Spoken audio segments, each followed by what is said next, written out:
Bapak Ibu sekalian, sebelum masuk ke sini, ada 3 ukuran menunjukkan benar dan baiknya seorang muslim.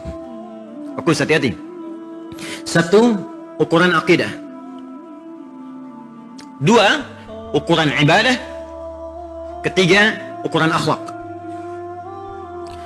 Jika seseorang benar disebut muslim, ukurannya akidah, dialah yang mengucapkan dengan lisannya dan meyakini dengan hatinya. Asyhadu an la ilaha illallah wa asyhadu anna Muhammadan Rasulullah. Jelas?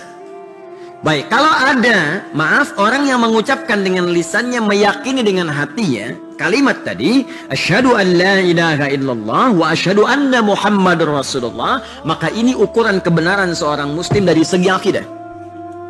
Kalau diucapkan di lisannya tapi nggak sampai ke hatinya, sehingga apa yang sampai di lisan nggak sama dengan yang di hati, maka berubah namanya dari muslim menjadi munafik. Awas, hati-hati. Ini ada contohnya di Quran surah ke-49 ayat yang ke-14. Qalatil a'rabu amanna qul lam tu'minu walakin qulu aslamna walamma yadkhulul imanu fi qulubikum. Ada orang Arab berkata, orang Arab Badui, kami telah beriman. Nabi diam, turun jawaban dari Allah, katakan pada mereka, kalian belum serius imannya. Tapi katakan kamu baru masuk Islam formalitas dengan lisan. Cuman sayang, iman yang diucapkan di lisan itu nggak masuk ke hati. Sehingga iman itu tidak jadi guidance, nggak membimbing tubuh untuk berbuat baik. Cuman di lisan saja. Islamnya dituliskan di KTP, Islam di lisan, tapi perilakunya bukan seperti orang Islam. Nah, ini disebut dengan munafik namanya. Jelas? Kalau maaf, tidak di hati, tidak di lisan, maka ini yang disebut dengan kafir namanya. Jelas sampai sini? Kafir pun dibagi 3 lagi. Awas, hati-hati. Ada kafir, ada kafar, ada kufar. Itu beda. Dan hukumnya tidak sama. Hukumnya tidak sama. Awas, hati-hati, hati-hati. Kafar artinya perbuatan yang menyimpang dari ketentuan Allah. Ini bisa non-muslim secara umum, dalam arti diminta salat, nggak salat, ya kan? Allah minta salat, nggak salat. Kalau yang lainnya urusan kemanusiaan nggak dilihat, karena kita bicara akidah sekarang. Ya, dia salat, orang Islam salat, dia tak salat. Zakat, tidak zakat, itu disebut kafar. Nah, kalau orang Islam ada yang mengaku muslim, sama berbuat begitu, itu disebutkan dengan redaksi yang sama, kafar juga. Seperti begini misalnya, Allah berfirman Quran surah ke-14 ayat 7, la in syakartum la azidannakum wa la in kafartum. Yang dimaksud di situ perbuatan ada yang Islam, tapi sama-sama perbuatan seperti non-muslim. Ngaku muslim, diajak sholat, nggak mau. Dengar azan, marah-marah. Zakat nggak dikeluarkan. Ada yang begitu? Nah, itu disebut kafar namanya. Jelas? Tapi tidak ada satupun ayat mengatakan pada konteks demikian perangi, tembak, bom. Tidak. Jadi kalau ada orang Islam kemudian melanggar ketentuan itu, nanti masuk golongan kedua. Nanti saya sebutkan pada yang kedua. Yang kedua, golongan kafir disebut dengan redaksinya kafir, jamaknya kafirun. Kalau yang tadi kafar, jamaknya kafaru. Contoh kafaru, Quran surah kedua ayat ke-6, paling kanan sebelah atas di mushaf. Innal ladzina kafaru sawa'un 'alaihim a'anzartahum am lam tu la yu'minun. Jelas? Baik, yang kedua kafir, jamaknya kafirun atau kafirin. Kalau disebutkan kafirun pada umumnya menunjuk pada non-muslim. Dia tidak memerangi orang Islam. Ya, kadang-kadang berbuat baik juga, tidak ada persoalan, cuman kadang-kadang suka ngajak-ngajak. Ya. Nah, turunnya surah Al-Kafirun, qul ya ayyuhal kafirun, itu asalnya Nabi didatangi. Sekelompok duta-duta di masa-masa Nabi berdakwah, datang sekelompok orang pada Nabi. Dia mengatakan, ya Muhammad SAW, kita nggak usah ribut, nggak usah perang. Ya kata Nabi, kita kan memang nggak pernah ribut. Saya pun nggak ngajak perang. Ya, baik, sudah. Kalau begitu gini saja, kita nggak usah ribut, nggak usah perang. Yang kita lakukan, kita masing-masing toleran aja. Kita memang beda, perhatikan tuh. Kita memang beda, mengakui beda. Jadi, maaf ya, sejahal-jahalnya Abu Jahal tetap mengakui bahwa perbedaan agama itu ada. Abu Jahal, se-Abu Jahalnya mengatakan kita beda.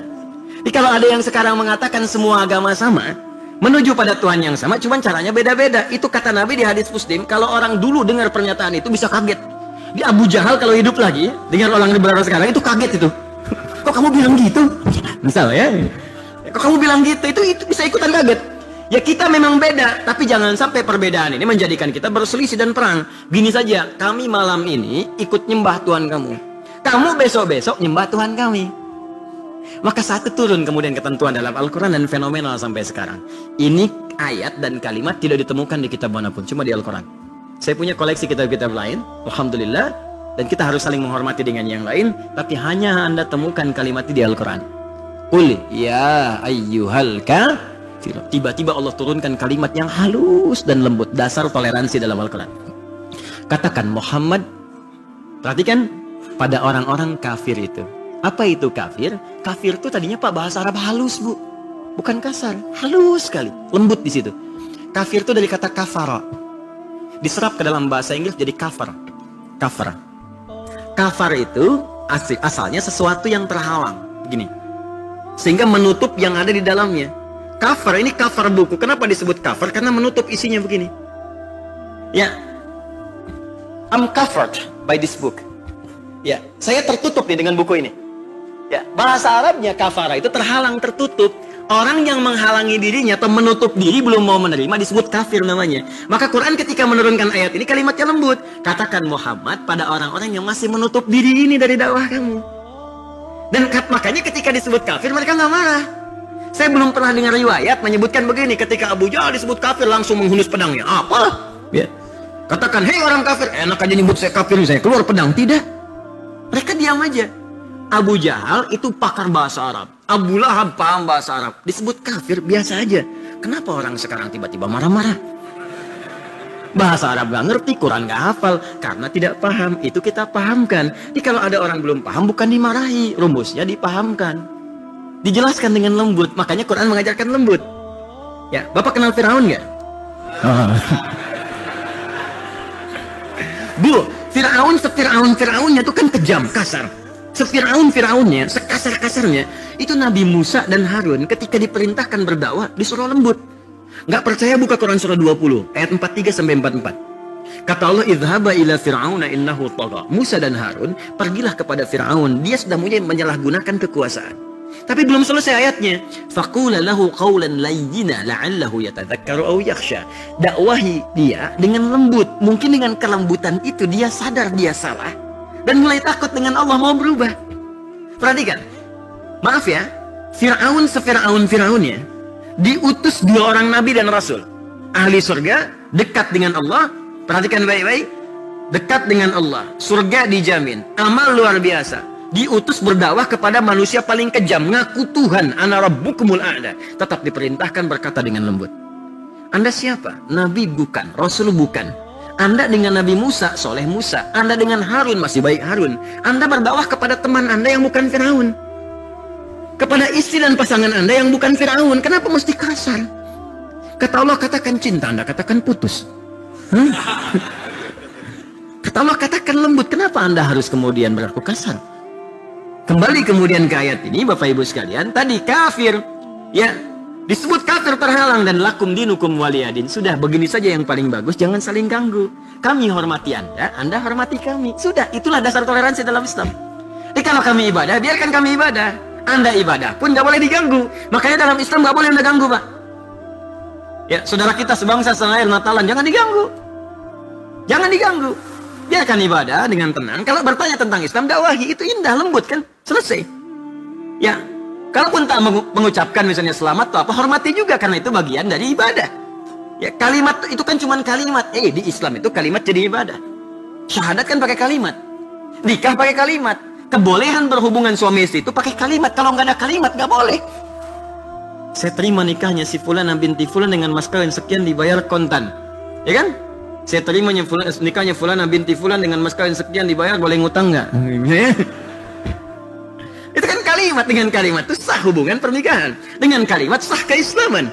Maka dari itu kalaupun ada perbedaan pendapat kita hormati. Cuma saling penghormatan ini tidak menjadikan kita mencampur adukannya. Jelas sampai sini? Nah, cuma hukum tafsir mengatakan begini.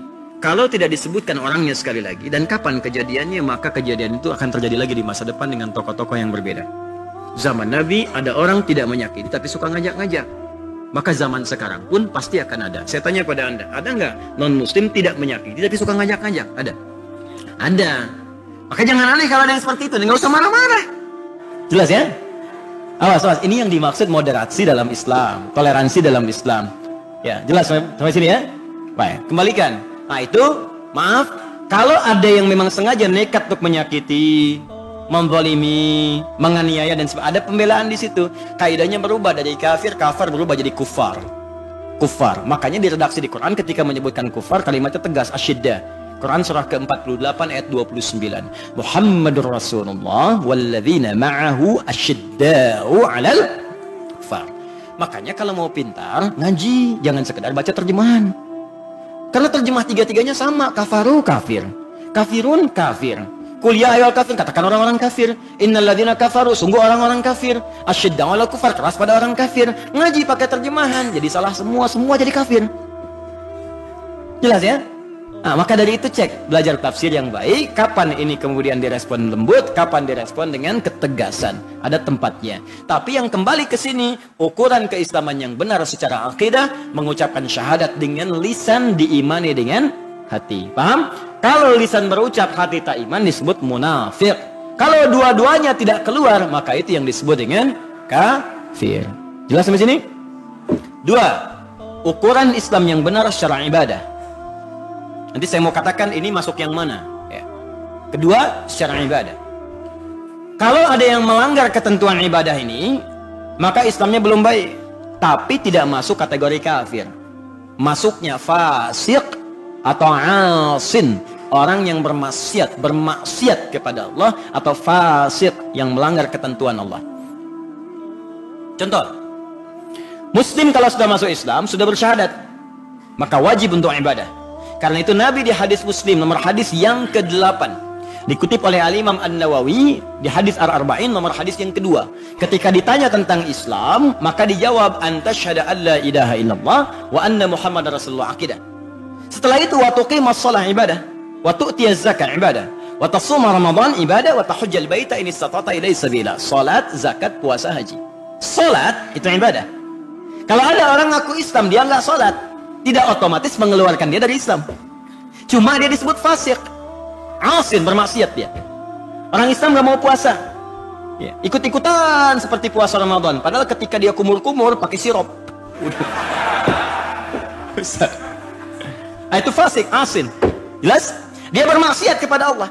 Kecuali kalau orang itu sudah menolak kemudian jenis ibadah dan menghalalkan dosa besar yang diharamkan, maka itu sudah kafir hukumnya, sama-sama kafir. Misal ada yang menghalalkan zina, itu sepakat ulama, kafir. Ya. Misal ada yang mengharamkan sholat, sepakat ulama.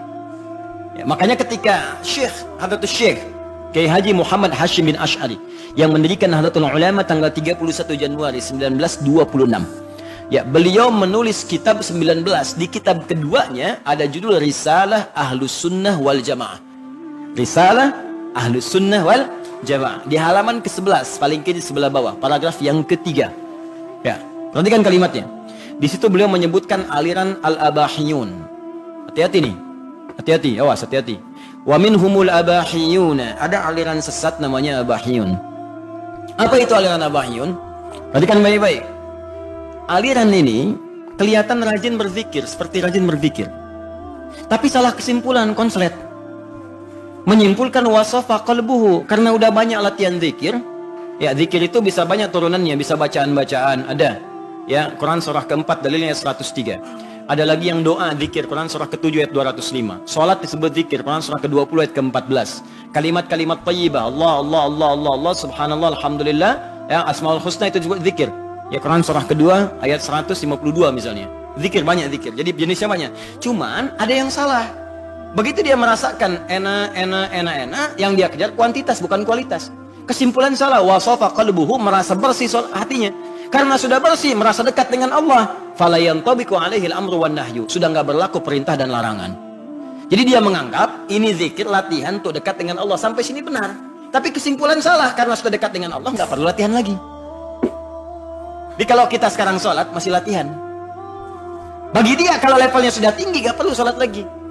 Gimana orang ini? Kata Syekh Hashim, orang ini misalnya temukan keseharian, datang di Jawa menyebar tahun 1333 Hijriah. Hati-hati kalau Anda datang kepada orang-orang ini, datang mau konsultasi macam-macam tampilan bagus. Seperti kiai, kadang-kadang pakai jubah, lebih lebar daripada Batman, pakai ini macam-macam. Ya, tanya Anda, begitu Anda sedang konsultasi, adzan berkumandang, Allahu Akbar, Allahu Akbar. Santai aja. Anda tanya, "Bah, apa nggak sholat dulu? Nah, tiba-tiba jawabannya muncul. Ai masih latihan. Kalau Abah, jasadnya ada di sini, rohnya sedang sholat. Cilaka ini. Ini Abahyun Empire.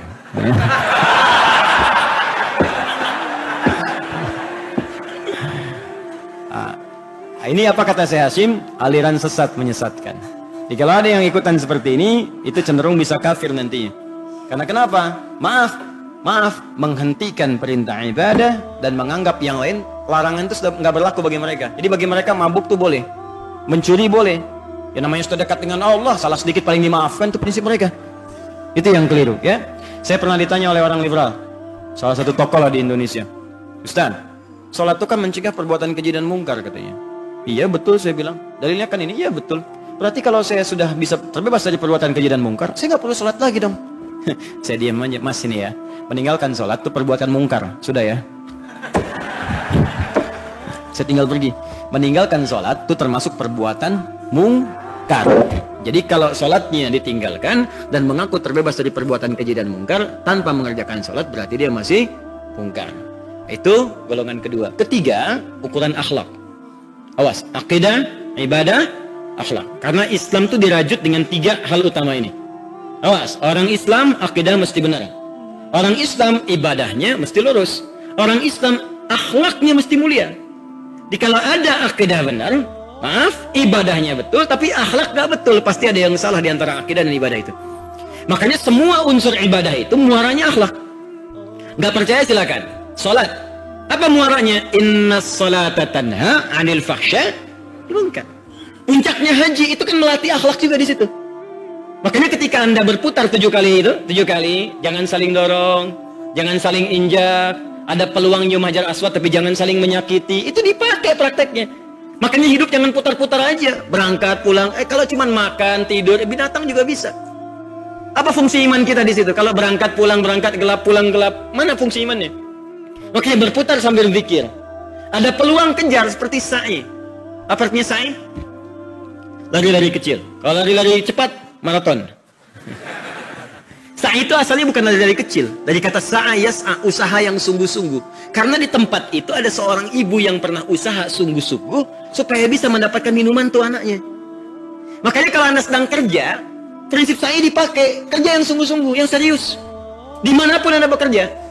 Di birokrasi, diplomasi, di militer, di pekerjaan dagang, di perusahaan. Kerja yang sungguh-sungguh, yang serius. Disiplin. Itulah Muslim. Sa'inya dipakai. Naik dengan sofa. Kalau Anda naik dengan sofa, maka Anda berada di puncak kesuksesan. Awal mula kesuksesan.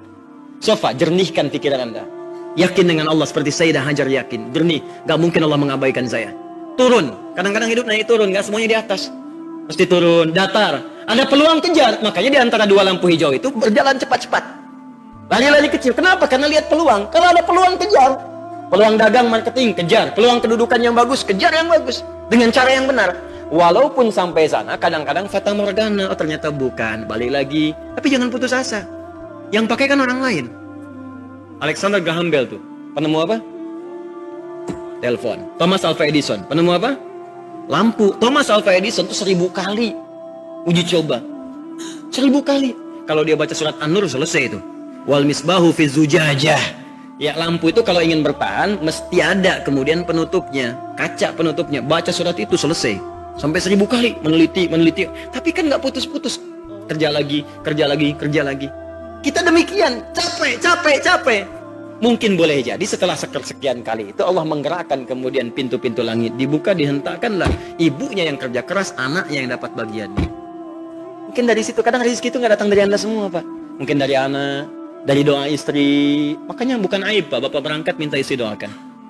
Ya, ibu juga bisikin, Bu. Papa berangkat ya, semangat Pak, doaku menyertaimu. Papa malam ini kemana? Ke hatimu. Ya udah selesai lah. Udah rumah tangga selesai lah, enak itu. Ya, maka demikian orang Islam itu akidahnya benar, ibadahnya bagus, akhlaknya mulia. Ya puncaknya akhlak. Jadi kalau Anda umrah bolak-balik sampai sini masih saling sikut-sikutan, ya untuk apa sih? Rebutan sambil melukai orang lain.